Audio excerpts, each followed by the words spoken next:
मोहम्मद हफीज़ की ये स्टेटमेंट सुनते हैं। Sarfaraz Ahmed respecting domestic cricket after beginning drop from the national team, young generation can learn from Sarfaraz. Hafeez इसमें ये बोल रहे हैं कि सीखना चाहिए, जो यंग खिलाड़ी हैं, जो यंग लड़के हैं, उन्हें इससे सीखना चाहिए सरफराज अहमद से कि टीम में ड्रॉप होने के बाद भी, टीम से ड्रॉप होने के बाद भी आफ्टर आप डोमेस्टिक को रिस्पेक्ट दे रहे हो। आप टीम से ड्रॉप होने के बाद भी डोमेस्टिक को ज़्यादा रिस्पेक्ट दे रहे हो। वो इसलिए कि आप डोमेस्टिक से ही आते हो। अब सपोज़ आप Rizwan, Babar, Shaheen, Shadab, X Y Z, जो Hasan, Shahnawaz, Dhoni, X Y Z, किसी को भी उठा के देख लो, कोई भी डोमेस्टिक नहीं खेलना चाहता, लेकिन सरफराज अभी भी डोमेस्टिक खेलता है।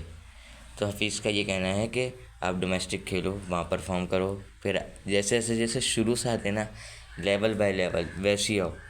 क्योंकि जब आपकी परफॉर्मेंस नहीं आ रही होती है, जब आप बुरी तरह से फ्लॉप हो रहे होते हो, तो उसका एक ही मकसद होता है कि जाके लंबी क्रिकेट खेली जाए, उस ताकि आपकी जो बैटिंग है वो रमा हो, आपकी बॉलिंग जो है वो रमा हो, आपकी फील्डिंग, आपके कैचेस, ये सारी चीज़ें आपकी रमा हो। जो कि एक बहुत ही अच्छी स्टेटमेंट लगी मुझे हफीज़ की जानिब से। और सरफराज आपको मैंने कल भी बनाई थी वीडियो, उसमें ये बताया था कि सरफराज अहमद कैसे बंदे हैं, नाइस बंदा है वो। और नो डाउट 1% भी गुरूर नहीं है उस बंदे में। तो सरफराज जो है वाकई में डोमेस्टिक की रिस्पेक्ट करता है। आप उठा के देख लो, डोमेस्टिक खेलता है यार वो। टीम से, नेशनल टीम से ड्रॉप होने के बाद आईसीसी चैम्पियन ट्रॉफी जितवाने के बाद भी बंदा टीम से बाहर है, और ये यंग लड़कों को सीखना चाहिए। सही बोल रहा है ये देखें, एक लॉजिक है ना कि सरफराज अभी बाहर है, टीम से ड्रॉप है, अब वो दोबारा आ रहा है, टेस्ट मैच में कमबैक करेगा। और पिछले साल भी आप देख लो, पिछले साल किस तरीके का उसका कमबैक था अगेंस्ट न्यूजीलैंड। मरा हुआ मैच उसने आपको जितवा दिया। अगर वो वहाँ पे आउट हो जाता तो आप तो हार गए थे वो मैच भी। तो ये होती है एक्सपीरियंस, ये होता है एक, जो गुरूर ना हो बंदे को, और वो जब खेले तो अल्लाह उसको खुद ब खुद इज़्ज़त देता है। तो नो डाउट सरफराज अहमद एक बहुत रिस्पेक्टफुल आदमी है भाई। तो कहीं पे भी मुझे तो उससे रिस्पेक्ट से बात करनी चाहिए। ये शाहीन अफरीदी सरफराज के हाथों से ही आया ना, पीएसएल में बदतमीज़ी कर रहा था। मतलब आप देख तो लो, आपके गुरु हैं वो,